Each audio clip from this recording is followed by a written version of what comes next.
Hello everyone, ఈ వీడియోలో G8 నేషన్స్ని సింపుల్గా ఎలా గుర్తుపెట్టుకోవాలి అనేది డిస్కస్ చేద్దాం. దానికంటే ముందు కాంపిటేటివ్ ఎగ్జామ్స్లో ఈ G8 నేషన్స్ కాన్సెప్ట్ మీద ఎలాంటి క్వశ్చన్స్ అడగొచ్చు అనేది ఒకసారి అబ్జర్వ్ చేద్దాం. What does G8 stand for? Actually G8 is an intergovernmental political forum which consist of 8 highly industrialised nations. So G8లో ఉన్న 8 నేషన్స్ ఏవైతే ఉన్నాయో అవన్నీ ఇండస్ట్రియల్లీ డెవలప్డ్ నేషన్స్. అది మీరు అబ్జర్వ్ చేయాలి. నెక్స్ట్ ఏం అడగచ్చు అంటే established year. So this G8 was established in 1975. Exact date అడిగితే కనుక 15th November 1975. ఇది మీరు ఆప్ట్ చేయాల్సి వస్తుంది. నెక్స్ట్ క్వశ్చన్ ఏం అడగచ్చు అంటే కనుక in which year Russia was kicked out of G8. G8 నుంచి రష్యాని ఏ ఇయర్లో రిమూవ్ చేశారు ఆర్ సస్పెండ్ చేశారు, ఇలా అడగచ్చు question. Very very important question. ఒకసారి చూద్దాం.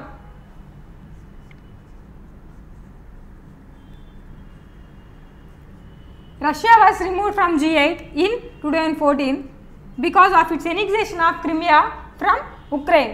Meaning చూద్దాం. Russia occupied Crimea from Ukraine. So Russia Crimea అనే దాన్ని ఆక్యుపై చేసింది. ఉక్రెయిన్కి సంబంధించిన క్రిమియాని రష్యా ఆక్యుపై చేసింది. ఆ రీజన్ వల్ల G8 నుంచి రష్యాని రిమూవ్ చేశారు. అప్పుడు మనకి ఫామ్ అయిన గ్రూపే G7. ఓకే, నెక్స్ట్ మోడల్ ఏమడగచ్చు క్వశ్చన్, G8లో ఉన్న మెంబర్ కంట్రీస్ ఏంటి, నాన్ మెంబర్ కంట్రీస్ ఏంటి. 4 ఆప్షన్స్ ఇస్తారు. Which country is related to G8, which country doesn't belong to G8. So ఇలా అడగచ్చు. G8లో ఉన్న 8 నేషన్స్ మీ మైండ్లో గుర్తుపెట్టుకుంటే ఈ 2 మోడల్స్లో ఎలా అడిగినా సరే క్వశ్చన్ మీరు ఈజీగా ఆన్సర్ చేసేయచ్చు. Okay, so let us see those 8 nations that are located in G8. USA, Russia, Germany, France, Japan,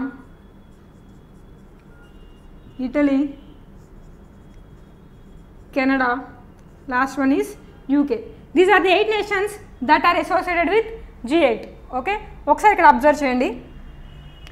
This one is the national flag of Canada, France, Germany, Italy, Japan, Russia, UK and USA.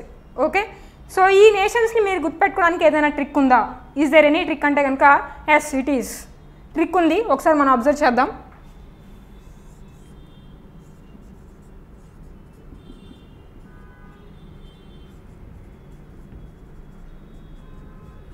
ఒకసారి ఈ line observe చేయండి. Your GF is in Japan ICU, your girl friend is in Japan ICU. ఈ line చూడండి. ఈ లైన్లో ఉన్న terms ఒకసారి observe చేయండి. యువర్లో ఉన్న UR మీరు అబ్జర్వ్ చేస్తే UR represents USA and Russia. GFలో ఉన్న 2 లెటర్స్ ఏవైతే ఉన్నాయో అవి జర్మనీ అండ్ ఫ్రాన్స్ని రిప్రజెంట్ చేస్తున్నాయి. And Japan one of the nations of G8. And ICU టర్మ్లో ఉన్న 3 ఆల్ఫాబెట్స్ ఏవైతే ఉన్నాయో అవి ఇటలీ, కెనడా అండ్ UKని రిప్రజెంట్ చేస్తున్నాయి. ఓకే, ఈ సింగిల్ లైన్ ద్వారా మీరు G8లో ఉన్న 8 నేషన్స్ ఈజీగా గుర్తుపెట్టుకోవచ్చు. ఓకే, సో మీకు ఈ ట్రిక్ నచ్చింది అనుకుంటే లైక్ చేయండి. ఇలాంటి వీడియోస్ కోసం మీరు ఛానల్ సబ్స్క్రైబ్ చేయండి. And my name is Lakshmi. I thank you very much for watching.